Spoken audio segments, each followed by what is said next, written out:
ছাদ নির্মাণের প্রথম ধাপ হল শাটারিং করা। শাটারিং মানে হল কংক্রিট ঢালার আগে নিচে সাপোর্ট তৈরি করা। প্রথমে লোহার পাইপ দিয়ে খুঁটি বসানো হয়। খুঁটির উপরে আড়াআড়ি পাইপ বসানো হয়।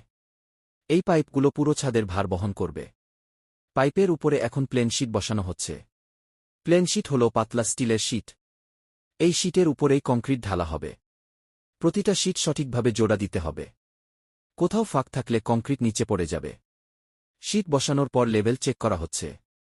পুরো ছাদ সমান না হলে কংক্রিট একদিকে সরে যাবে। এভাবেই সঠিকভাবে শাটারিং ও প্লেন শিট বসাতে হয়। আগের ভিডিওতে দেখেছিলাম শাটারিং ও প্লেন শিট বসানো শুরু হয়েছে। এখন বাকি অংশের প্লেন শিট বসানো হচ্ছে। একটার পর একটা শিট সাজিয়ে বসানো হচ্ছে। প্রতিটা শিটের জোড়া সঠিকভাবে মেলাতে হবে। জোড়ায় ফাঁক থাকলে কংক্রিট ঢালার সময় সমস্যা হবে। কর্নারের জায়গাগুলো সবচেয়ে সতর্কভাবে বসাতে হয়। কর্নারে শিট কাটতে হয় মাপমতো। এরপর দেখা হচ্ছে খুঁটির অবস্থান ঠিক আছে কিনা। খুঁটি বেশি দূরে দূরে থাকলে শিট বেঁকে যাবে। কংক্রিটের ভারে শিট ভেঙে পড়তে পারে। তাই প্রতি 3 ফুট পরপর খুঁটি থাকা জরুরি। এখন পুরো ছাদের শাটারিং প্রায় শেষ। সব শিট বসানো হলে আবার লেভেল চেক করা হবে। লেভেল ঠিক থাকলে রড বাইন্ডিং শুরু হবে।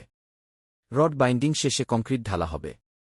এভাবে ধাপে ধাপে একটা ছাদ তৈরি হয়। সঠিক শাটারিং না হলে পুরো ছাদ বিপজ্জনক হয়ে যায়। তাই প্রতিটা ধাপে অভিজ্ঞ ইঞ্জিনিয়ারের তদারকি জরুরি। আমাদের চ্যানেলে সাবস্ক্রাইব করুন। নির্মাণ সম্পর্কিত আরও গুরুত্বপূর্ণ তথ্য পাবেন। যোগাযোগ করতে ডেসক্রিপশনের লিঙ্কে ক্লিক করুন।